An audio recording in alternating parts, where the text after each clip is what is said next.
안녕하십니까. 미디어 알릴레오 최경영입니다. 총선이 3달 앞으로 다가왔는데요. 언론의 역할, 어느 때보다 중요한 때죠. 오늘 미디어 알릴레오에서는 언론이 총선 보도를 제대로 하고 있는지 심층적으로 분석하겠습니다. 함께 해주실 분들, 여러분들이 정말 좋아하실 분들입니다. 정준희 교수님, 그리고 강유정 교수님 나오셨습니다. 안녕하세요. 안녕하세요. 안녕하세요. 강유정 교수님은 이제 1회 때 출연하셨고, 네. 이번이 두 번째. 최다 출연. 이제까지는 최다 네, 출연. 네. 네, 오늘이 세 번째 녹화니까요. 정준희 교수님은 진짜 오랜만에 뵙습니다. 아, 오랜만. KBS 이후로 처음 뵙는 것 같습니다. 뭐 중간중간 이제 지나갈 때 한번 예. 뵙었고. 예. 조금 감회가 새롭습니다. 그렇습니다. 예. 아무래도 섭외 힘들었는데 저보고 나오신 거죠? 아, 그렇습니다. 나올 때는 확실하게 왜 나오는지를 알려야 되는데. 예. 최경 기자 때문에 나왔습니다. 예. 사실은 정준희 교수님이랑 항상 방송을 하고 싶었는데 그 시대가 이렇게 자꾸 가로막죠. 예. 강유정 교수님도 사실은 저널리즘 토크쇼 제2에서 두 분을 뵙고 그냥 이렇게 세 명이서 이야기하면 너무 재밌겠다. 여러 가지 이야기를 할 수 있겠다. 그런 생각을 했었는데 네. 그게 또 이렇게 산의 안팎에서 그렇게 도전을 많이 받더라고요. 뭐 이게 할 얘기인지 모르겠어요. 난 예. 최근에 그 언론인 출신의 저널리즘 교수 하시는 분이 예. 책을 쓴 내용 중에 예. 대표적인 편향적인 프로그램으로 예. 저널리즘 토크쇼 제1을 지목한 대목이 있어요. 그 어떤 교수님인지 알겠다. 알겠죠. 예. 네. 예. 그거를 보고선 제가 나중에 조직적으로 반박하는 논문을 써야겠다라고 생각까지도 했을 정도인데. 저는 편지를 쓰려고 하다가 페북으로 패친이기도 하거든요, 그분이. 네. 예, 서울부대 출신 맞죠? 예, 서울부대 출신. 예, 그래서 뭐라고 좀 하려다가 그냥 뭐 본인 이야기도 좀 쓰시지. 예, 제가 더 이상은 말씀드리지 않겠습니다. 예, 방송사끼리 싸울 수도 있을 것 같아가지고. 예, 여기까지. 예, 모든 것이 좌우지간 2020년, 2021년 이후로 쫙 그냥 홍해 바다가 갈라지듯이 네. 갈라진 것 같습니다. 예, 뉴스의 행간을 짚어보는 코너에서는 여러 가지 이야기를 하려고 했는데 먼저 좀 너무나 쇼킹한 강성희 의원이 입을 완전히 틀어막히면서 질질질 사지가 다 들려서 밖으로 나가는 장면 지금 영상으로 보시는 분들 많이 있을 것 같은데 네. 어떻게 보셨는지 두 분. 이거는 아마 보신 분들은 다들 느끼실 감정인 것 예. 같은데 한 헌법기관에게 다른 헌법기관이 말을 건네는 장면이 이런 식으로 경호 인력에 의해서 들려나가야 되는 상황. 예. 이게 우리나라 헌정질서의 현 주소를 그대로 보여주는 거라고 생각을 해요. 어떻게 보셨어요?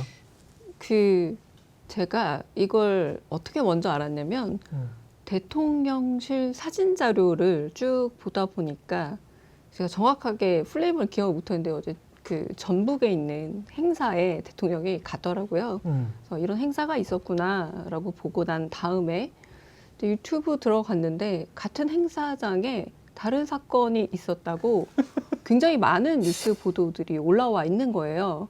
일단은 제가 이게 같은 날 같은 행사인데 이런 일이 있었다고라는 이게 현실인가라는 일종의 충격에 좀 빠졌어요.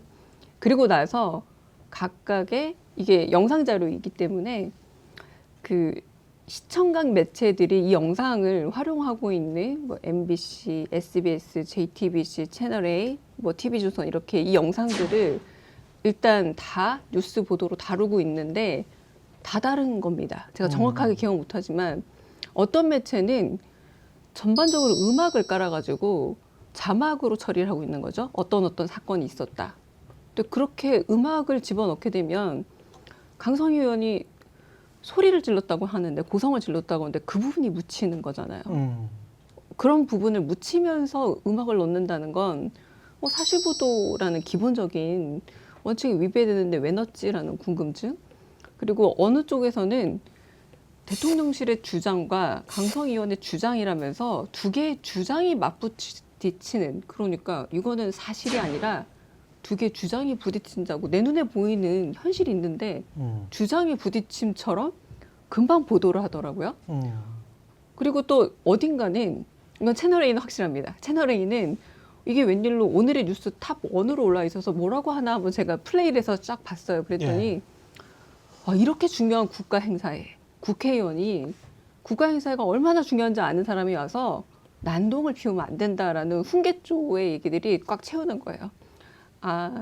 일은 일이지만 얼마나 국회의원으로서 잘못했는가를 훈계하는 그 패널들의 얘기를 듣고 그냥 또 뉴스 영상을 껐는데, 난동이 된 거는 국회의원이 난동을 저지른 게 아니고 경호처 요원이 난동을 시작을 한 거잖아요. 그 얘기는 네. 전혀 언급이 없었습니다.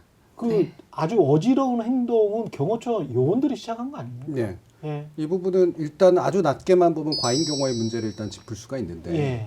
그 과잉 경호가 왜 나왔는가라는 거를 얘기를 해야죠. 거의 과잉 경호가 나온 이유는 그 대통령의 스타일 때문에 나오는 거거든요. 대통령이 경호를 이렇게 하길 바라기 때문이에요. 그리고 대통령이 저기 화면도 보시면 눈도 한번 제대로 안 마주치고 그냥 지나가 버립니다. 그렇죠. 예, 근데 이게 이런 상황에서 뭐 아마 많은 분들이 아실 텐데 노무현 대통령이 예전에 이와 유사한 조건에서 어떤 행동을 했는가 이런 거 비교하는 영상도 아마 비교하는 어떤 내용도 찾아보실 수 있을 텐데 대통령이 제지를 해야 돼요. 그러면 경호한테 그렇게 하지 마라. 그리고 적합하게 응답하면 됩니다. 그 뭐 충분히 알겠고 우리 나중에 더 이야기 나눕시다라는 식으로 처리하면 되는 문제인데 그냥 무시하고 가요. 그럼 이 무시하고 간다는 얘기는 대통령이 이거를 응대할 만한 능력이 없다는 얘기거든요. 예. 그리고 그러니까 그걸 나머지가 경호처가 그냥 깔아뭉개는 식으로 이제 대처를 하고 거기에 대해 대통령 아무런 제지도 하지 않는 그런 모습으로 이제 보이죠. 저는 이게 대통령실의 분위기, 그리고 대통령의 스타일, 헌법기관을 무시하는 대통령의 어떤 모습 이게 그대로 드러나는 모습 거라고 판단을 하죠. 근데 과거에는 기계적 중립으로라도 이 경호처의 과잉 경호 문제를 누군가 한 사람은 얘기를 했다라는 거죠. 예. 근데 그런 보도들에서 그 문제가 별로 다뤄지지 않고 그냥 이런 게 있었다라는 식의 건조한 사실 보도처럼 보여주거나 내지는 난동이 있었다는 네. 식의 얘기만 나온다라는 건 아까 우리 편향성 얘기로 시작했지만 사실 전달이 잘못되는 거잖아요. 이건 편향의 사실 문제가 전달이 아니라 잘못됐죠. 사실 전달이 네. 잘못되고 있는데 이거는 대통령에 대한 위해라는 이 단어가 좀 더 헤드라인 쪽에 가서 보도가 되고 있더라고요. 근데 말을 하고 악수를 하면서 떠나는 상황에서 몇 사람이 앞에 있고 그 상황에 그 직후에 이제 입을 틀어막았단 말이죠. 네. 그러니까 어떤 위해를 가할 수가 있는지 그것도 잘 모르겠고 갑자기 뭐 손을 뭐 악수를 좀 그립감이 셌다. 그 그립감까지 경호원들이 다 체크를 할 수 있는 그런 능력이 있는지도 모르겠습니다만은 트럼프 대통령은 사실 일부러 꽉 잡아가지고 상대 원수 그 국가 총리 이런 사람들을 당황하게 만들고 뭐 이런 것도 일종의 외교 전술이다 그런 이야기를 했었지 않습니까? 네, 네. 근데 그 정도 가지고 막 설사 그랬다고 하더라도 그리고 했던 내용이 국정기조를 좀 바꾸십시오. 국민들이 불행해집니다. 그게 진짜 그렇게 잘못된 일입니다. 아니 그 정도 말은 할 수 있는 거 아니에요? 당연히 일어날 수 있는 일이죠. 네. 이런 부분들은 예전에 뭐 우리 최경 기자님도 잘 기억하시겠지만 전두환 살인마 하면서 그 국회에서 그렇죠. 구두 집어던진 일도 있었잖아요. 그렇죠. 예. 예. 그러니까 그게 이른바 이제 독재에서 민주화로 딱 넘어가는 시절에도 이미 나타났던 일이고 대중 정치인으로서의 어떤 대통령이 국가 행사에서 충분히 자신에 대해서 일정하게 반대하는 목소리라든가 이런 것들은 언제나 일어날 수 있는 일이거든요. 그리고 경호는 바로 그거를 염두에 둔 경호를 해야 되는 거잖아요. 그러니까 사전에 뭐 제지를 한다든가 이런 방식이 아니라 대통령 스스로도 이 상황에 맞게 대처를 했어야 되고 경호처는 여기에 대해서 대통령의 행동, 대통령의 어떤 무조건적인 안위만을 보호하는 이런 식의 행동으로 나올 이유는 전혀 없었던 이제 그런 상황이죠. 만약에 위해라는 행동을 10분 받아들인다 하더라도 정치는 말로 하는 겁니다. 그러니까. 그런데 예. 입을 막고 나갔어요. 저는 가장 충격적인 게 그 장면이었어요. 그렇죠. 입을 막았다는 거. 예. 그래서 손을 떨어뜨리는데 만약에 일종의 물리적 충동이 있었다. 그 과정에서 의도치 않은 일종의 충돌이 있었다면 제가 10분 이해하겠어요. 그게 아니라 나가는 과정에서 필요 없이 이분이 말을 할까봐 그 말이 어떤 식의 보도가 될까봐 전파를 탈까봐 입을 막았다는 게 이게 더 중요한 문제입니다. 입을 막았다는 거. 게다가 이 꼭 언론이 하는 행태를 보면 내용이나 본질적인 맞아요. 문제에 네. 관해서는 싹 돌아서서 그 다음에 하는 말은 꼭 형식이나 격식적인 문제를 네. 이야기를 하잖아요. 근데 형식이나 격식적인 문제도 이게 어느 정도 인정을 하고 받아들일 수 있는 수준이 아니고 대통령 스스로가 이 XX 저 XX를 당 대표한테도 하고 밖에 나가서도 하고 그리고 나서도 사과를 안 하는 지금 상황인데도 불구하고 갑자기 또 이럴 때는 형식과 격식을 따진단 말이죠. 네. 그럼 이게 말이 먹히겠는가 일반 국민들한테나. 근데 언론은 그걸 또 뭐 모른 척하면서 그냥 이때는 형식이나 격식이 너희들이 잘못한 거야. 대통령은 무슨 아무런 잘못이 없는 것처럼 이야기를 하는데 대통령은 수많은 잘못을 지금 저질러서 국민들이 굉장히 답답한 상황인데 본질적으로 틀리고 형식이나 격식이라는 측면에서도 이거는 이해가 가지가 않는 것 같습니다. 그렇죠. 네. 같은 기준을 가지고 행동하는 것도 아니고 당장 얼마 전에 일어난 이재명 대표에 대한 살인기도 사건. 그렇죠. 그래서 어떤 언론이 어떤 행동을 했는가 뻔히 보이잖아요. 예. 제1야당의 대표가 목숨을 잃을 뻔한 지경에 처했는데 냉정해요. 냉정하다는 건 너무나 차분합니다. 그렇죠. 예, 그 차분함을 넘어서서 이제 덮어버리는 그런 행동들을 하잖아요. 예. 근데 그와 비슷한 이제 지위에 있는 뭐 대통령이 우리나라에서 가장 뭐 서열이 높다라고 그렇죠. 이른바 권력 서열에서는 얘기를 합니다만 그거하고 지금의 온도 격차는 도대체 무엇으로 설명할 수 있는가? 그리고 뭐 아까도 잠시 우리가 나눈 얘기긴 합니다만 문재인 대통령 방중 시절에 기자가 공안에 의해서 중국 공안에 의해서 제지당했다고 무슨 언론 자유의 억압이니 뭐니를 운운하던 사람들이 그렇죠. 예. 그럼 헌법기관의 발언의 자유에 대해서 무슨 태도를 가지고 있을 것인가? 이거는 단순히 비일관성의 문제만이 아닌 되게 수준 낮은 저열한 선별성? 예, 이거 말고는 설명할 길이 없다고 좀 판단을 해요. 그리고 저는 약간 여기에서도 이익이나 돈, 그 다음에 구차함, 뭐 이런 것들이 좀 느껴지는 게 저 전북 특별자치도 이렇게 선언을 하면서 그러면 사실은 중앙정부가 좀 밀어줘야 되는 거거든요. 그러면 이제 전북도 입장에서는 김관영 지사랄지 그리고 거기에 참석하신 아마 전북도의 유지분들 입장에서는 이게 잘 그냥 넘어갔으면 하는 그렇겠죠. 있어요. 그런 마음이 있겠죠. 이게 대중들이 그냥 별 이야기 안 하고 국회의원이 끌려가는데 저렇게 입을 그러면서 박수 치고 그냥 모른 척 하더라고요. 근데 저는 그것도 굉장히 충격적이었습니다. 네. 예. 근데 이 학습 효과가 무서운 게 네. 처음이 아니에요. 많은 분들이 잊어버렸을지 모르겠지만 이기주 기자가 도어 스태핑 할 때 그때 질문을 던지면서 더 문제시 됐던 게 슬리퍼 신고 나와서 네, 그렇지. 문제가 됐습니다. 예. 지금도 어떻게 소리를 감히라는 표현을 썼거든요. 감히 어떻게 소리를 질러? 그러니까 내용에 대한 문제가 아니에요. 그렇죠. 국정 기조를 바꾸셔야 합니다. 이 말 할 수 없나요? 국회의원이 해야지 누가 해요. 국민의 대신해서 정말 많은 국민들이 하고 싶은 말을 대신 해줘서 오히려 정말 해야 될 말을 했다라는 건데 그 이후에 도어 스태핑이 가로막이 생기더니 마침내 없어지기까지 했습니다. 그래서 아예 질문을 받지 않는 게 계기가 된 게 품행이 방정치 못하다. 왜? 어떻게 슬리퍼를 신고 대통령을 만나냐? 감히. 이 감히라는 말은 여전히 쓰이고 있는데 그거 뭐가 다릅니까? 근데 근본적으로 기자가 해야 되는 것 그리고 국회의원이 해야 될 몫을 말로 하는 것에 대해서 그 말의 진위를 문제 삼지 않고 권위주의적인 예. 이 태도 한마디로 기분 나쁘다. 그리고 내가 하고 있는 이 정부가 하고 있는 어떤 행정의 방식, 통치의 방식 이 모든 것에 대해서 이의를 제의하는 것을 허락하지 않는다는 이 말을 하고 싶은 것을 그냥 꼬투리를 잡아서 아주 권위주의 방식으로 하고 있는 것들을 왜 언론이 짚지 않냐는 거죠. 저는 이걸 언론이 짚어야 한다라고 생각합니다. 네. 언론이 짚지 않는 이유는 물론 아까도 제가 얘기했던 되게 이상한 수준의 이제 선별성 때문에도 그렇고 한편으로는 지금까지 언론을 대통령이 대하는 방식에 의해서 답은 이미 남아 있잖아요. 여기에 대해 대통령의 잘못을 논의하는 것이 두려운 거죠. 한편으로는. 그러면 또 어떤 일들이 벌어질까에 대한 그런 측면도 있고 세 번째는 저는 진보당 의원이다라고 하는 것도 작동했다고 봐요. 네. 말 그대로 좀 이렇게 무시할 만한 정당의 의원이다라고 보는 거죠. 그리고 전북도에서의 아마도 의견도 아까 최 기자님도 말씀 주셨듯이 그냥 좀 무난하게 좀 넘어갔으면 좋은데 왜 이런 사건이 벌어져라는 나름의 심리 이런 것들을 이용을 해가지고 그냥 쓸데없는 일을 벌인 것을 소수당이 한 의원의 일종의 그 돌발적 행동 이런 식으로 이제 치부하고 싶어하는 이제 그런 마음이 이제 묘하게 섞여 있는 상태라고 보는 거죠. 국정 기조를 바꿔야 한다. 그런 생각을 가지신 분들이 보수적인 분들도 많은 것 같은데 그 이야기했다고 입을 틀어막고 그냥 밖으로 그냥 내동이 쳐버리는 그런 상황. 헌법기관이 국회의원이 그럼에도 불구하고 거기에 관한 비판은 별로 그렇게 많지 않고요. 그리고 아까 말씀하셨듯이 기계적 중립조차도 찾기가 힘든데 언론에서 요즘 많이 나오는 사람은 그리고 이 사람은 굉장히 좀 그 숭배하는 듯 찬양하는 듯 그리고 아이돌로 만들려는 듯 나오는 사람이 지금 한동훈이란 말이죠.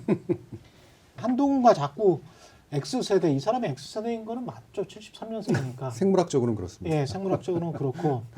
근데 X세대를 이렇게 그 대입시키면서 X세대 그 뭐랄까요, 자유로운 분위기 뭐 이런 거를 한동훈에 계속 투사하려고 하는 거 같은데 한동훈이 자유로운 사람인지는 모르겠습니다. 어떻게 보면 그 실체는 모르겠어요. 근데 언론에서는 자꾸 이제 그렇게 보이고 싶어하는 것 같아요. 예. 보여주고 싶어하는 것 같아요. 그렇게. 뭐 이후에 좀 더 이야기를 나누겠지만 예. 예, 한동훈이라는 상품을 어떻게 포장해야 의도하는 정책 효과에 그나마라도 제일 가까울 것인가를 엄청나게 고민한 흔적이라고 저는 생각을 합니다.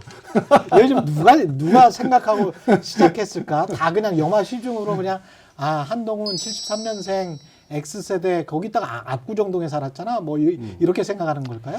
예. 글쎄 그냥 이거는 짐작입니다. 네. 추측인데 그 이준석 전 대표에 대한 또 컴플렉스가 있잖아요. 정말 젊은 당대표. 훨씬 젊은. 네, 훨씬 예. 젊음. 그리고 아이디어도 신선했고 그리고 젊은 세대들에 대한 강한 소구력을 가지고 있는 그리고 내놓는 어쨌든 정책이 갈라치기든 여러 문제점들도 있었지만 예. 어쨌든 마음을 사라져봤던.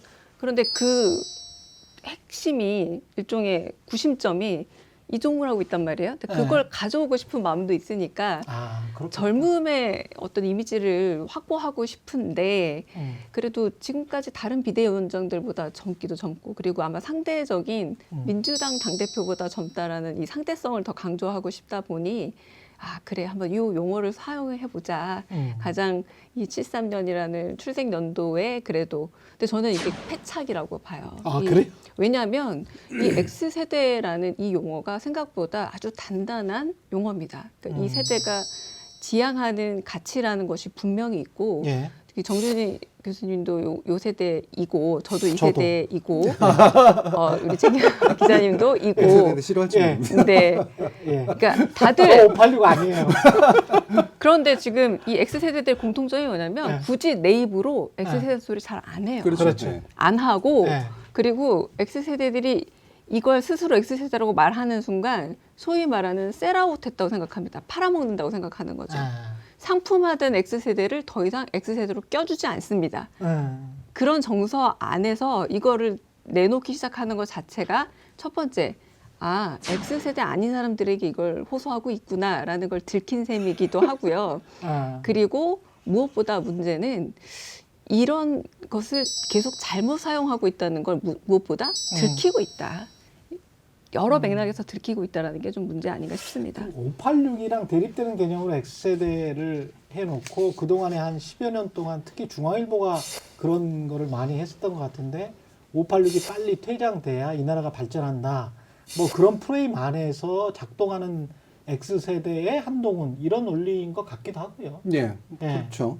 한편으로는 아까도 이제 강윤정 교수님 말씀 주셨지만 이준석이라고 하는 아이콘이 대표하고 있는 그리고 끌고 가고 있는 MZ세대 그리고 지난 대선에서 썼던 이른바 세대포 이론 그게 자신들의 정파에서는 가장 성공적이었던 정치기획이라고 이제 생각을 하는 그렇죠. 거예요. 예. 근데 이준석 걸 가져다 쓸 수는 없잖아요. 예. 예. 뭔가 이제 세대에 관련된 논의를 해야 되는데 마침 한동훈이 가지고 있는 세대성이 X세대하고 유사하다라고 판단을 하고 그거를 전면에 내세우는 전략을 써서 586 퇴출론하고 연결시키려고 하는 이제 이런 이제 전략이라고 저는 판단을 하는데 모든 전략은 카피해서 시작하면 망하거든요.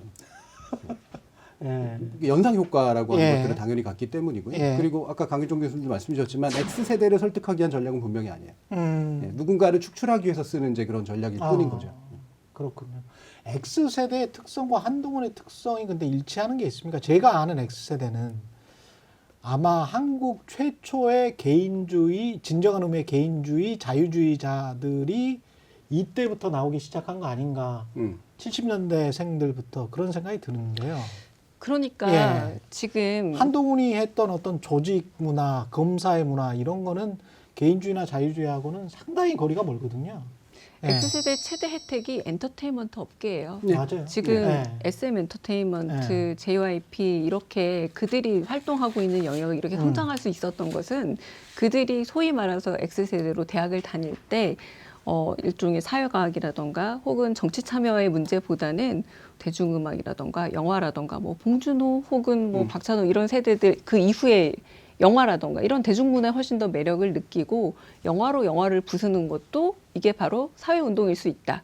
음악을 부수는 게 사회운동일 수 있다라고 영역을 넓힌 거죠. 맞아. 그러면서 시류에 영합하지 않는 걸 가장 제1의 목표로 삼아서 이들이 가장 먼저 포기한 게 뭐냐면 소위 말하는 출세를 포기한 맞아요. 거예요. 맞아요. 예. 그래서 그래 뭐 나 그냥 굳이 공부 열심히 해서 대기업 가는 거 포기한 사람들이 지금 뭐 JYP 이런 사람들이고 그렇습니다. 예. 나 고시 공부 열심히 해가지고 안 할 거야. 그리고 뭐 황동혁 감독 잘 아시지만 나 열심히 공부해서 언론사 가는 거 안 하고 영화 할 거야. 이러신 분들이 오히려 그 분야에서 열심히 자기 개발을 해서 세계적 거장으로 커나가는 게 X세대의 핵심이란 말이에요. 그런데 네. 이때 이런 분들 X세대들이 열심히 자기만의 어떤 길을 가고 있을 때 정반대로 도서관에서 옛날 하던 사람들 방식 그대로. 네, 도서관에서 네. 빨리 나는 출세해서 빨리 영감님 20대에 돼가지고 가장 권력을 갖겠다고 생각하셔서 그 길을 가서 출세하신 분이 성공하셨어. 성공하신 분이 네. 이제 한동훈 장관이신데 네. 생물연대 생 가지고 X세대라고 주장하시기에는 일단은 그 맥락이 너무 닿지 않는다라고 해서 오히려 가장 반대에 놓인 사람이다라고 할 수 있겠고 저는 그래서 서태지의 노래 가사를 따서 그 일종의 출사표까지 썼을 때에는 이건 좀 선을 넘었다라는 생각이 들은 게 왜냐하면 정말 고등학교 중퇴하신 분이잖아요. 그렇죠. 서태지 네, 같은 네. 분은 그래서 정말 자기 일가를 문화예술계에서 이룬 분 아닙니까? 정반대의 길을 가고 있는 두 분이신데 그건 진짜 우리가 문화적 점유라고도 부르죠. 그냥 남의 문화를 갖다가 자기가 아무데나 썼을 때 문화적 점유 현상이라고 부르는데 이거는 좀 약간의 모독감을 느낄 정도의 순간이었었어요. 그게 이제 이렇게 문화연구에서 전유라고 부르는데 네. 그러니까 남의 것을 내 것처럼 쓸 때 그 남의 것이라고 하는 게 X세대적 특성이잖아요. 맞아요. 근데 잘 지적해 주셨지만 X세대는 정치적으로 성공한다든가 아니면 뭐 돈을 엄청나게 많이 번다든가라는 세속적인 기존의 기준과는 굉장히 다른 기준을 갖고 있던 세대고 그게 자유주의적 풍모라든가 개인주의적 풍모로 이제 드러났던 거잖아요. 이분은 생물학적으로는 그 나이인지는 모르지만 그 당시 세대가 가지고 있던 정신을 절대로 체현하고 있지 않았어요. 그리고 그렇게 살아오지도 않았고 그렇죠. 오히려 현재 올드 세대보다도 더 올드한 윤석열이라는 사람과 같이 살았던 네, 세대성을 가지고 있는 분이죠. 아메리칸 파이. 예. 옛날 노래입니다. 근데 신동아 같은 경우 이렇게 해요. 한동훈은 어떻게 X세대 선두주자가 됐나. X세대 굉장히 기분 나쁜 말입니다. 그렇죠. 예, 선두주자가 대통령 후보가 되거나 당대표가 되는 게 선두주자라고 생각하는 굉장히 낡은 사고방식에 근거를 두고 있어요. 이미 선두주자는 다 있잖아요. 말씀하신 그럼요. 봉준호 감독이라든가 이런 분들. 문화예술계에서 여러 가지 것들이 이미 읽어낸 사람들은 일찍부터 선두에 서서 뭔가를 했어요. 근데 갑자기 이 사람이 나타나서 우리의 선두주자라고 상당히 모욕적인 발언이죠. 이 X세대 말은 쓰지만 그렇지. 굉장히 과거의 관념이 이 안에 투영돼 있어요. 근데 저는 이렇게 언론에서 툭 던지잖아요. 지난번에 586 그 축출론 또는 뭐 586이 이 빨리 나가야 이 나라가 좀 발전한다라는 그런 프레임이 이렇게 한 10년 동안 꾸준히 던지니까 사람들이 586에 관해서 그렇게 그냥 이미 생각을 해버리거든요. 네. 이런 것처럼 한동훈이 X세대고 자유롭게 보이고 뭐 후드티 입고 뭐 계속 그렇게 나오면 사람들이 그냥 깜빡도 넘어갈 것 같아요. 자유로운 한동훈 뭐 X세대 저 사람이 만드는 미래는 뭔가 좀 미래일 것 같은 과거가 아닐 것 같은 왜 우리는 이렇게 툭 이렇게 잘 넘어갈까요? 언론이 이렇게 한 번씩 던지면. 근데 생각보다 네. 대중들에게 이렇게 흡수력이 좋진 않은 듯합니다. 그래요? 왜냐하면 예. 이게 통하는 전략이었으면 계속해서 유지가 되었을 듯한데 저항이 있나 지금? 이 심적인? X세대 예. 뭐 내지는 신세대 예. 이런 어떤 전략들을 계속 쓰고 있긴 합니다만 예. 조금 최근에 와서는 이런 빈도가 상당히 줄었다라는 걸 느낄 수 있기도 하고요. 준 거는 잘 안 먹힌다. 저는 잘 안 먹힌다라는 걸 좀 통감하고 있지 않나라는 생각이 들기도 합니다. 그리고 왜냐하면 점점점 대민 접촉도 늘고 그리고 대중 인터뷰가 늘어가면서 그 용어라던가 혹은 자유로움 내지는 일종의 탄력성 같은 것들이 계속 끊임없이 노출이 되고 있단 말이에요. 예. 그래서 이게 패션 X세대로서 옷을 입는다고 예. 이 관대함이라던가 이 관용성이라는 것이 생기지 않는단 말이에요. 그래서 그런 노출도가 점점점 잦아지면서 이 X세대의 사용 빈도가 확실히 좀 줄어들고 있습니다. X세대라는 말의 타겟을 잘못 잡은 게 X세대 자체는 당연히 설득이 안 되고요.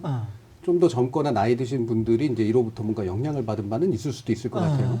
제가 분석하기엔 현재 윤석열 대통령으로부터 불안감을 느끼는 60, 70대에게 안정감을 주는 용어일 수는 있어요. 그러니까 윤석열이 어쨌든 불안하니까 예. 망하지 않게 만들어줄 수 있는 젊은 사람이 좀 필요해. 오케이, 이 사람이 X세대래. 난 그게 뭔지 모르겠지만 이 사람이 뭔가 그래도 해줄 수 있을 것 같아. 라는 식으로 기존에 이미 잡아두고 있던 세대에 대해서 이제 안정감을 주기 위한 그런 식으로 사용될 가능성이 높고요. 그중에 또 20대, 30대 사이에 걸쳐 있는 약간은 이제 새로운 보수적 성향을 좀 띠고 있는 남성층이 예. 586에 대한 반감으로 형성된 세대거든요. 되게 억지로 형성된 측면들이 있는데 여기에 대해서 그 이유를 정당한 이유를 주기 위한 어떤 전략 정도로는 쓰일 수 있을 것 같아요. 하지만 실제로 그 효과는 이제 우리가 기대하기는 저는 그렇게까지 크진 않다 그렇게 보고요. 한동훈이 보여준 게 저는 뭐 정치인이라면 뭐 정치적으로 철학적으로 뭔가 가치적으로 뭔가를 보여줘야 될 것 같은데 그게 보여준 게 없는 것 같고 제가 가지고 있는 한동훈 저보다 좀 나이가 좀 어려서 그런 느낌을 가질 수는 있겠습니다만은 정서적으로 조금 좀 충만하지 않은 지금 상황인 것 같다.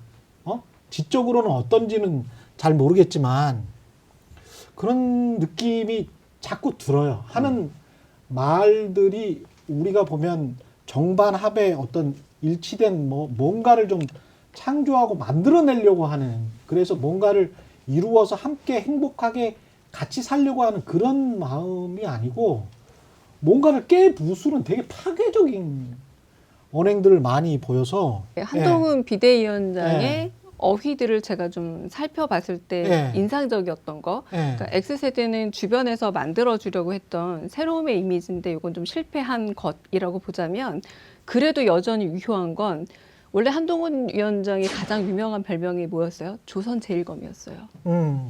바로 칼의 비유거든요. 예. 그리고 최근에 다시 뜨고 있는 게 뭐냐면 자객공천이라고 또 칼의 비유가 다시 올라왔습니다. 그러니까 예. 그 자객이란 표현이 한동훈 비대위원장이 어울린다라고 사람들이 다시 판단을 한 거죠.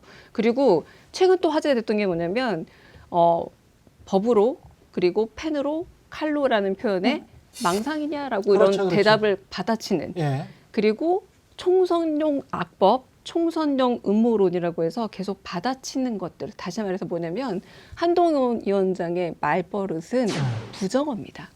자기가 긍정어를 제시해서 내 말은 이겁니다라고 풀어가면서 설명하고 제시하고 비전을 보여주고 있는 것. 아까 했던 X세대는 비전어거든요. 긍정어고 미래를 보여주는 거예요. 모호해요. 무슨 말인지 모르겠어요. 뭐 동료 시민도 이게 번역어인지 수입어인지 아니면 고대어인지도 잘 모르겠어요. 그런데 이 부정어는 굉장히 명료해요. 뭐 총선용 악법, 뭔지 알겠어. 총선용 음모론도 뭔지 알겠어요. 이렇게 생각 자체가 누군가를 제안을 하면 거기에 대해서 부정하거나 시비를 걸거나 혹은 거기에 대해서 반론을 제기하는 것에 굉장히 탁월하게 가기 때문에 결국 언론들도 이거를 뭔가를 미사여구를 만들고 수식어를 만들어서 이 사람을 만들어주는데 이 만드는 것 모든 것은 사실은 그 사람이 가지고 있는 내공 안에서 나올 수밖에 없는 거거든요. 그렇죠. 예. 그 사람이 뱉는 단어들이 부정어밖에 없다면 예. 이 부정어 이상으로 새로운 단어들이 나올 수가 없는 거예요. 그래서 계속 한 달 정도 세월이 가면서 시간이 축적이 되면서 검색어와 말들이 쌓이니까 결론적으로 다시 칼로 가더라.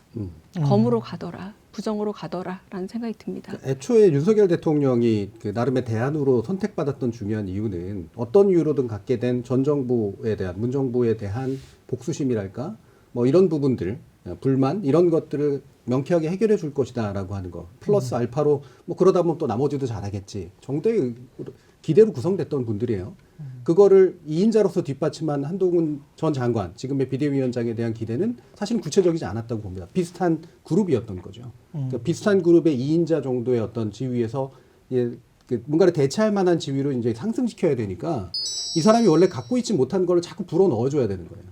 갖고 있었던 유일한 기대는 뭐냐면 말 그대로 칼 같은 그런 기대죠. 근데 칼의 기대로 이 문제를 해결할 수 없거든요. 그러니까 여기에 부드러움과 세련됨과 섬세함 같은 걸 집어넣어요. 근데 이게 분이 원래 가지고 있지 않은 거니까. 예. 자신의 직업이 기껏해야 다른 사람들 다 문화예술 할 때 사법고시 막 앉아가지고 공부해서 평생 검찰 안에서 특수부로 근무했던 사람으로 가질 수밖에 없는 특성. 사실은 굉장히 예전의 특성, 예전 권력기관의 특성만 가지고는 승부할 수 없기 때문에 부과시켜낸 특성이 자꾸 이제 엇나가는 거죠. 연기를 해야 되니까. 그리고 연기는 포장에 의해서만, 그러니까 언론들의 치장에 의해서만 뒷받침되는 이제 그런 현상들이 지금 나타나고 있는 거죠. 근데 포장은 잘 해주는 것 같습니다. 조선일보 저는 이 기사는 못 봤었는데 이미 그렇게 이야기를 했군요. 자유주의와 개인주의로 무장한 넥스트 라이트. 넥스트 라이트이 한동훈과 이준석인데 이들이 민주당 586 세대를 순식간에 낡고 늙게 보이게 할 것이다. 예, 조선일보의 수준은 늘 비슷하군요. 예. 전 재밌는 게 예. 앞에 말이 맞아요. 올드라이트, 예, 친일, 쿠데타, 독재, 굴레 엮일 수 있다. 이거 인정한 게 저는 되게 신기했습니다. 예. 자신들도 올드라이트의 일부이면서. 그렇죠. 예. 뉴라이트 실패했잖아요. 근데 뉴라이트는 변절과 배신이라는 덫에 빠질 수 있다. 이것까지 네. 막 밝혀요. 이 비밀을 밝히고 있어요. 그래서 이미 버릴 걸 다 버리고 있구나. 예. 그러면서 새 것을 만들기 위해서 과거의 것들까지 어떻게든 막 버리려고 하는 이 절박한 행동? 일단 그게 느껴지는데 예. 문제는요. 뉴라이트도 누구보다도 친일적이었거든요. 심지어는 그 일본의 역사 부족론을 그대로 끌고 와가지고 지금의 우리한테 계속해서 남겨놓고 있는 예를 들면 일본의 여러 가지 어떤 전후의 행동들에 대한 정당화 이런 것들을 했던 게 대표적인 뉴라이트입니다. 친일 못 버렸어요. 넥스트라이트는 뭘 버릴 수 있을까? 자유주의와 개인주의로 무장하고 있다는데 아까 최 기자님도 정확하게 얘기해 주셨지만 이분들은 자신들이 없는 걸 자꾸 얘기하는 경향이 있어요. 자유주의가 없기 때문에 자유주의를 얘기하고요. 개인주의로 무장해주고 있지 않기 때문에 개인주의를 얘기를 해요. 그러니까 자신이 없는 걸 발언하는 특징이 있다. 그리고 나서 저는 이걸 굳이 묶으면 두 가지가 묶이긴 묶입니다. 나의 자유주의예요. 네, 개인주의와 자유주의를 묶었을 때 네. 나만 자유로우면 된다라는 나의 자유주의 내가 정도에는 가능하죠. 내가 세금을 안 낼 자유, 내가 상속세를 안 낼 자유, 뭐 이런 것들, 예, 그런 거를 생각하는 것 같습니다. 속으로는 좀 안쓰러워요. 왜냐하면 예. 뉴라이트 대신에 뉴 말고 넥스트로 바꾸는 이 안쓰러움. 예. 그리고 써 있잖아요. 1974년 한동훈과 1985년 이준석의 경쟁이라고. 이준석을 대체하는 한동훈의 안쓰러움. 그리고 강남 우파 대신 강남 좌파라는 말을 여기 안 썼지만 예. 강남 좌파 대신에 그 예. 강남 우파를 대신하는 안쓰러움이 뭐냐면 이런 걸 문화 용어로 키치라고 합니다. 이미 굉장히 잘 잡은 신조어가 있어요. 굉장히 아주 섹시한 말이죠. 새로 탄생한 말이고 그리고 아주 매력적으로 이 개념의 머릿속에 잘 잡고 있는데 이걸 대체할 새로운 개념어를 만들지 못하니까 이걸 살짝 바꿔서 쓰고 있는 아주 키치적인 단어이지 한마디로 여론을 선도할 만한 단어를 못 만드니까 근데 이게 실체와 단어가 딱 일치를 해야 되는데 지금 말씀하신 강남 우파라는 저 단어 있지 않습니까? 그게 사실은 윤석열과 한동훈을 특징 짓는 단어인 것 같거든요. 김건희 여사까지 다 포함해서 강남 우파. 사실은 이분들이 계속 강남에만 거의 사셨었고 그리고 강남에서 저도 사실 강남에 살았었습니다. 오랫동안 강남에 살았었고 제 친척분들 많이 사세요. 그래서 제가 그 지역을 싫어하는 건 아니다라는 거를 말씀을 드리고요. 하지만 그들의 생각을 너무 잘 알고 있기 때문에 이분들은 강남 우파 중에서도 좀 많이 부자이신 분들의 생각과 계층적으로는 굉장히 좀 일치하다. 근데 언론에서는 갑자기 계층의 이야기를 쏙 빼놔버렸어요.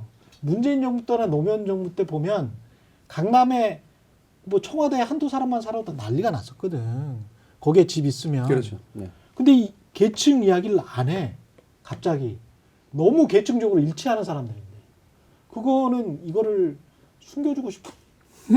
아니 그러니까 이 숨겨주고 말은 싶은, 예. 강남의 좌파라는 건 아이러니한 거예요. 예. 원래 강남의 좌파가 살면 안 되는 거기 때문에 강남 좌파가 말이 됐던 거거든요. 유시민 작가님이나 저 같은 사람은 어떻게 해요? 그러니까 원래는 그러니까 그 말이 처음에 조어가 된 이유는 예. 강남엔 좌파가 살지 않을 거라 생각했던 거예요. 예. 왜냐하면 늘 한쪽 당만 당선이 됐으니까. 예. 하지만 강남에도 좌파가 있다라는 개념으로 이게 내가 살고 있는 삶의 계층적인 것들이 꼭 정치적 사유와 동일하게 가는 것은 아니다라는 것 자체가 아이러니하고 매력적으로 그 말을 들어보자라고 귀를 쫑긋하게 만드는데 강남 우파는 전혀 매력적이지 않은 조어라는 거죠. 그치. 그냥 거기는 다 다수가 강남에 사는 사람들은 원래 지금까지 한 번도 당적이 바뀐 적이 없어요. 거기 국회의원 분들은. 이 말 자체를 신조어로 제시해서 이걸 통해서 계층적 문제를 소위 말해서 물타기 하려는 시도 자체가 전혀 의도와 맞지 않은 의도를 부합하지 않은 행위라는 거죠. 저는 거기에 넘어서 이들 아예 그러니까 조선일보나 이른바 한국의 언론들이 만드는 프레임을 넘어서 그 프레임이 아니고 진짜 이분들의 실체를 좀 이 자리에서 좀 이야기를 해보고 규정을 해볼 수도 있지 않을까 그런 의미에서 지금 강남 우파라는 말씀을 드리는 거거든요. 왜냐하면 강남 우파하면 제가 느끼는 강남 우파는 강남에 사시는 분들이 다 그렇다는 건 아니고요. 죄송하긴 합니다만은 강남 우파가 느끼는 제 감정은 그 윤석열 대통령이 그 상속세 폐지 이야기할 때 딱 정확히 그 상속세를 이야기하는 사람들이 많거든요. 상속세 폐지 굉장히 이기적이에요. 굉장히 이기적이야. 그리고 정말 본인이 잘나서 그 자리까지 왔다라고 생각하는 능력주의의 맹신자들이거든요. 근데 그 강남 우파의 그 이기적인 속성을 그냥 어떤 정책이나 본인의 발언들로 그냥 보여주고 계시는 분들인 것 같거든요. 대통령이나 한동훈 장관이 뭔가 다른 이미지를 통해서. 근데 그 실체는 정확히는 강남 우파의 이기성, 그것 이상 이하도 아닌 것 같은데 그걸 왜 이른바 좌파 신문이나 진보 신문이라고 하는 쪽에서는 그들의 계층성이나 철저한 이기주의적인 그런 모습을 왜 이렇게 까발려서 보여주지 않을까? 늘상 이런 프레임을 그냥 보수 언론이 선점하게 그냥 내버려 둘까? 그건 좀 안타깝다는 거죠. 그러니까 거짓 프레임이면 상관없는데 이거는 그들의 실체와 딱 맞아떨어지는 것 같은데 그러면 실체를 보여주는 거면 언론의 역할인데 저 사람들 강남 우파의 이기적인 거를 지금 다 대변하고 있는 거 아니야? 그래서 저 사람들은 강남 우파 대변자들 아니야? 이런 프레임은 왜 능동적으로 못 만들까? 그런 거에서 좀 안타깝다는 거죠. 예. 안타까움의 표현이시고 이제 예. 말 그대로 그들이 가지고 있는 계급적 본질, 그렇죠. 이미 예. 드러나고 있는 이 계급적 본질, 그리고 단순한 계급성이 아니라 이기성까지 결합된 그 그렇죠. 본질을 보여주는 어떤 날카로운 이제 프레임이라든가 언명이 필요하다. 그렇죠. 이런 인식이시잖아요. 예. 저는 그걸 왜 안 하는가라고 하는 부분에서 뭐 안타까움을 공유를 하고요. 예. 사실 이미 존재하는 말이 있거든요. 예. 전형적인 기득권자잖아요. 그렇죠. 예, 예. 이 사람들이. 예. 그러니까 이기적이라는 게 바로 그 기득권을 그렇죠. 지키기 위해서 나오는 예. 그런 심리이고, 그러니까 자신이 자산가 계급이건 전문직 계급이건 돈이 많건 간에 어쨌든 그거를 가지고 나라를 얘기하는 게 적어도 정치의 언어인데 예. 그게 아니라 그걸 가지고 나라를 얘기하지 않고 내 이익을 얘기해 버리니까 되게 축소된 정치적인 이데올로기잖아요. 예. 이 부분을 지적하지 않는 것 저도 안타깝고, 그런데 이 기득권 프레임을 민주당에게 뒤집어 씌우고 있다는 거예요. 계층성하고도 별로 관련이 없을 뿐더러 예, 기껏해야 세대성하고 예. 좀 관련이 있는 정도의 586 프레임하고 뒤집어 씌워서 저쪽은 기득권 정치를 하는데 나는 기득권 정치를 하지 않아 라는 말을 하고 있다고. 이게 굉장히 자기 모순적인 거거든요. 누구보다도 기득권 정치인데 왜 이들이 기득권을 저쪽에게 밀고 있는 것에 대해서 제대로 짚어서 얘기해 주지 않는가. 가장 적나라한 기득권인데. 그러니까. 네, 한편으로는 네.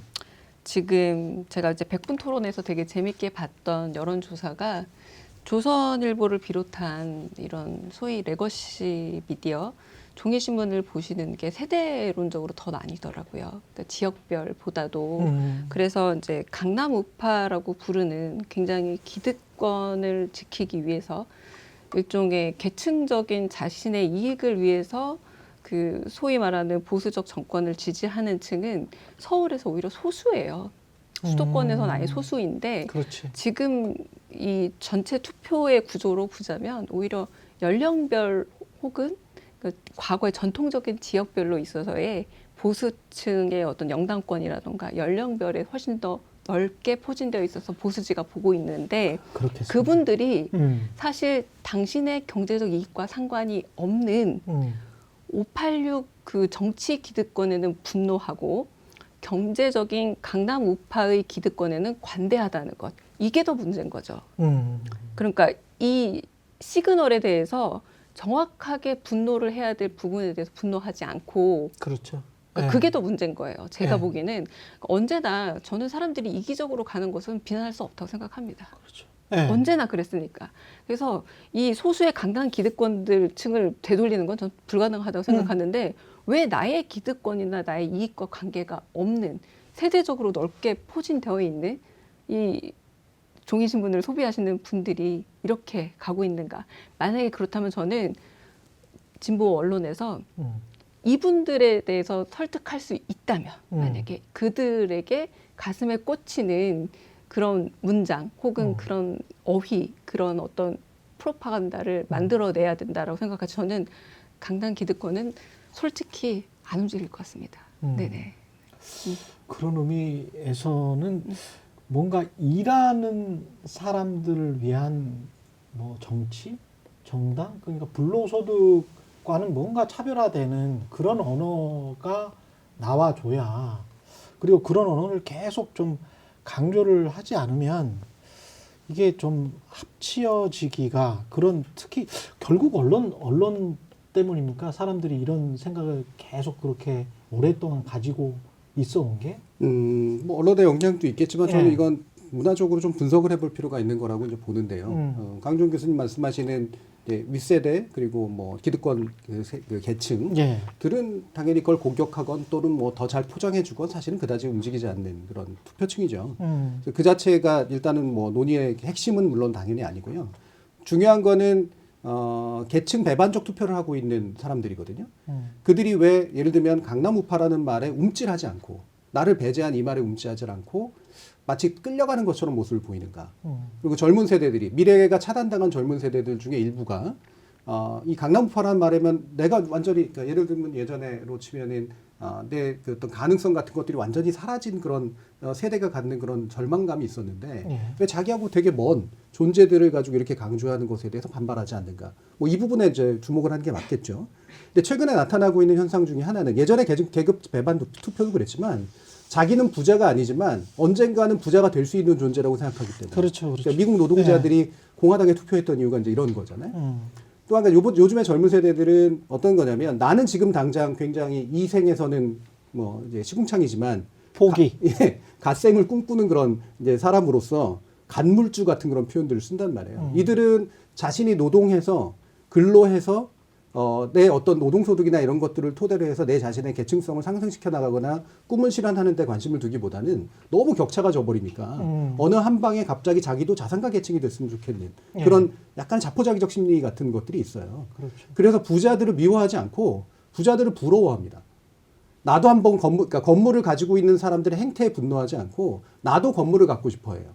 이 꿈들을 자극하는 측면들은 있다는 거죠. 즉 강남 우파라는 말 속에 숨어 있는 건 그 계층에 해당하지 않는 젊은 층이나 또 다른 어떤 계급 배반적 투표를 하는 사람들에게 그들을 지지해야 될 이유를 자꾸 만들어줬으면 하는 그 정도의 심리에 부응하고 있다라고 생각을 하죠. 이게 성공 여부는 일단 차치하고 나더라도. 그러니까 미국처럼 양극화가 심해지면 심해질수록 트럼프 같은 극단주의자들을 지지하는 사람들이 많아지는 이유가 아유 이번 생에는 안 됐고 안 되겠고 자포자기하니까 그 포기하니까 더 극단적으로 가는. 우리도 근데 슬프게 경제적 현상도 그렇고 정치적 현상도 거의 비슷하게 나타나고 있는 것 같기는 합니다. 그리고 한동훈 비대위원장이 잘 쓰는 단어가 동료 시민인데 이거는 두 분이 이건 좀 언어적으로 해석을 해주세요. 그 동료 시민이라는 게 일단 무슨 말이 어디에서 나온 걸까요? 이게 일단은 잘은 모르겠어요. 예. 아무리 봐도 예. 그러니까 미국의 그 정치 연설문에서 쓰는 예. 동료 시민이라는 것과 용법이 매우 다른 듯합니다.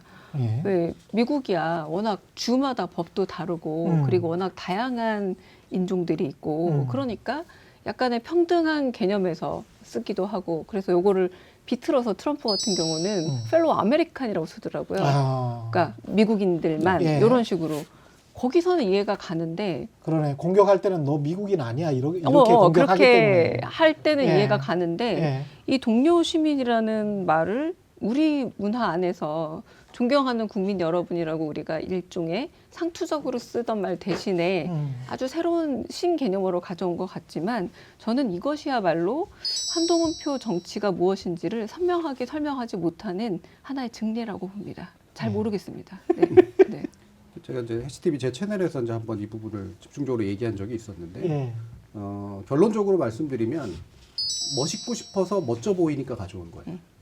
그러니까 지금 계속해서 나오는 거죠. 예. 말의 내용보다는 말이 풍기는 분위기가 예. 내가 썼을 때 나도 멋져 보이겠지? 라고 하는 그런 착시 효과. 이런 것들에 의해서 쓰이고 있다라고 하는 게 너무나 명백해 보이고요. 그럼 참고의 원전이 무엇이냐? 말씀하신 것처럼 미국 대통령들의 연설문이죠. 그 연설문 속에 흔히 등장하는 My fellow citizen 같은 그런 식의 표현들을 가져온 건데 사실 이 fellow라는 표현을 미국 조건에서는 왜 쓰느냐 대통령이. 첫 번째로는 당신들은 대통령인 내가 되게 무섭고 어려워 보이겠지만 우리는 같은 시민이에요 라고 한번 손을 내밀어주는 의미가 있어요. 걔네도 사실은 배경에는 계급성이나 계층성이 있기 때문에 네. 나 너무 그렇게 어려워하지 마 라고 하는 뜻이 하나 들어가 있고 두 번째는 최 기자님도 말씀드렸듯이 워낙 주나 이런 식으로 많이 민족이나 분열되어 있기 때문에 이들 어떤 식으로든 하나의 어떤 말로 불러주지 않으면 미국이라는 사회는 언제나 갈라질 수 있는 가능성이 있거든요. 그렇죠. 이거를 통합하려고 하는 어떤 안쓰러운 시도 이런 것들에 해당하는 말이죠. 그 음. 맥락에서 쓰일 수 있는 것들을 일단 가져온 겁니다. 두 번째로는 사실 여기에 정치학적인 의미는 있어요. 우리 김만근 박사님 이런 분들이 쓰신 새 책에도 이제 예. 동료심이라는 표현들이 나오거든요. 근데 그때 의미라고 하는 건 따뜻하게 연대하자라고 하는 소비자에게. 말에서 이제 쓴 거잖아요. 예, 우리는 시민이고 같은 사람들로서 연대하자라는 말로 그래서 외로움이라는 문제에 주목하고 왜 저들을 외롭게 놔두냐. 우리 같이 외롭지 말자. 이런 의미를 이제 쓰시는 거란 말이에요. 예. 이런 정치학적 배경이 없이 이제 사용하다 보니까 갑자기 이제 생뚱맞은 그런 식의 표현이 돼버리는 거죠. 저는 이 말을 들었을 때 솔직히 뭐가 떠오르냐면 제가 외국 나가면 이민자들이 이제 그 상점 같은 걸 많이 운영을 하거든요. 그렇죠. 인도인이라든가 흑인이라든가 이분들한테 가면 이제 그 잘 못하는 영어로 무조건 뭐라면 Hello my friend 이러거든요. 아 맞다. 그래. Hello my friend. 예. 친구 아니잖아요. 예. 근데 친구를 불러주고 그걸로 뭉개고 하면서 뭔가를 사기치려고 하는 그런 행동 있단 말이에요. 그 독특한 행동이 그렇죠. 있거든요. 그렇죠. 저는 그 분위기가 나요. 내 동료 시민이라고 말을 부를 때 예. 나하고 상관없이 나를 친구를 불러서 일단은 뭔가를 어쨌든 속여 넘기려고 하는 태도 예. 이런 게 저는 읽혀져요. 저도 약간 네. 농담처럼 제 개인적인 의견을 얘기하자면 그 검사라는 그 직업군이 굉장히 위계가 강하다고 그렇죠. 알려져 있잖아요. 그러니까 이 동료라는 말을 쓴다라는 걸 굉장히 호혜성으로 그렇죠. 생각하지 않았을까라는 짐작이 됩니다. 그래서 네. 최근에 IT 기업을 비롯한 새로운 그렇게 좀 젊은 기업들이 서로를 이름으로 부르자라고 그래서 그냥 이름 부르기 뭐하니까 영어 이름 지어 부르기들 많이 하잖아요. 전 좀 그런 느낌이었어요. 마이클 그래서 막 이런 거죠. 서로 뭐 마이클, 뭐 케이트 이렇게 부르자라는 것처럼 그러니까 굉장히 그럴듯해 보이지만 사실은 그 안에 위계가 이름을 바꾼다고 해서 위계가 그렇죠. 사라지는 게 아닌 것처럼 만약에 이 연설을 할 때 나의 동료 시민 여러분 이렇게 하는 게 아니라 사실은 저는 이러이러해서 저를 시민들을 동료 시민으로 느끼게 됐습니다라고 사실 서사를 좀 만들어서 붙여줬어야 돼요. 앞에 피의자가 아닌 동료 시민 여러분. 그뭐 늘 피의자만 봤으니까. 적어도 그거라도 다행히도 저한테 피의자로 찍히지 않은 동료 시민 여러분. 네, 저 피의자 아니면 저에겐 동료입니다라던가. 그러니까 그거 없이 뜬금없이 동료 시민이라고 부르니까 예. 모든 사람들이 다 묻잖아요. 이게 무슨 말이냐고. 근데 아직 아무도 해결을 못한 단어인 것 같습니다. 제가 최근에 MBC에 가서 그 대통령의 상수도 폐지와 관련해서 이야기를 하다가 그런 이야기를 했어요. 트럼프의 트윗을 늘 이제 처음에는 굉장히 신기해서 그걸 해석을 하고 과연 앞으로 미국이 어떻게 될까 그렇게 해석했던 언론이 나중에는 신경을 안 쓰더라. 그러니까 우리도 대통령이나 한동훈 비대위원장의 이야기를 그렇게 신경 쓰지는 말자. 왜냐하면 별 뜻이 없는 걸 언론이 또 과대하게 포장해서 해석하고 거기에 무슨 공화주의까지 붙이고 그러는 것 같아요. 예, 그래서 그것도 어떻게 보면 그 깔아놓은 판 그리고 프레임 또는 가리키는 손가락에 우리가 따라가고 있는 거 아닌가 그런 느낌도 들어서 네. 예, 좀 그렇긴 합니다. 네. 이야기를 하면서도. 네, 그렇죠. 먼저 코끼리는 생각하지 마라는 네. 프레임 전제에서 굉장히 중요한 태도인 건 맞는 것 같고. 예. 근데 이들이 이제 이거를 되게 목적어처럼 쓰고 자꾸 판매하려고 하고 예. 프로모션을 하잖아요. 자꾸 이렇게 막 광고 홍보하듯이. 예. 그것에 의해서 혹시라도 헷갈려하는 분들한테 그렇죠. 별 얘기 아니야. 그냥 신경 쓰지 마. 그렇죠. 라는 말을 해주기 위한 몇 마디는 좀 필요하겠죠. 때로는. 예. 그렇습니다. 오늘 여기까지 이야기 나누겠습니다. 정준희 교수님 그리고 강유정 교수님이었습니다. 고맙습니다. 감사합니다. 감사합니다. 총선의 맞춤형 보도는 사라졌습니다. 혐오를 부추기는 이런 기사들, 보도들이 더 극단적으로 가기 시작했고 한동훈의 등장이 지지율에 마치 영향을 미친 것처럼 뜬금없이 윤석열 대통령의 민생 행보, 박정희 시절로 돌아간 어떤 선거를 지금 치르고 있거든요. 그러니까 어쩔 수 없이 윤석열을 보여줘야 돼요. 이건 이럴 수가 있나 싶습니다. 기업백부터 시작해서 주가 조작 의혹 사건까지, 그리고 언론은 또 관리바이를 맞춰주는 것 같은. 안 보이면 네. 해결된다는 방식을 네. 가르쳐준 게 저는 언론이라고 생각해요. 보수 정권이 아닌 진보 정권이었으면 싸웠어요. 언론은. 이른바 사과론, 사과로 쫓아내면 된다라든가, 그다음에 사과론, 사과하면 될 것이다라든가.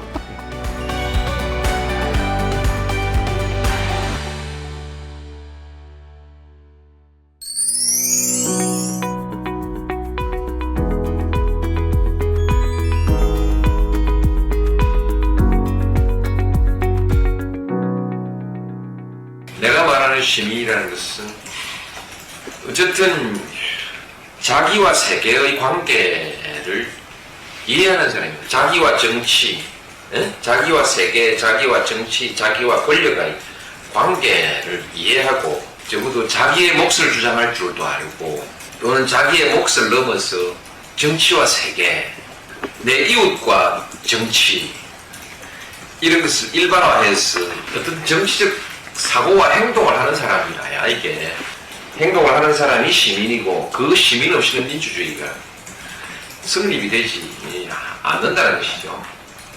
그래서 시민의 숫자가 작은 것은 시민의 숫자를 늘려야지. 그래서 결국은 시민의 범주를 확대하자. 그렇게 민주주의로 해서 민주주의로 가야지. 결국 정치를 주도하는 사람 또 누구냐? 정치적 사고와 행동을 하는 사람들이, 특히 민주적 사고와 행동을 하는 사람이 시민이거든. 어쨌든 역사의 진보라고 할 때 그 진보의 개념을 가지고 얘기를 한다면 민주주의가 진보다 그렇게 얘기를 했고, 민주주의는 지금 현재 민주주의는 아직 멀었다 이런 얘기죠. 진보는 계속돼야 된다 이런 얘기겠지. 계속돼야 된다 이런 얘기.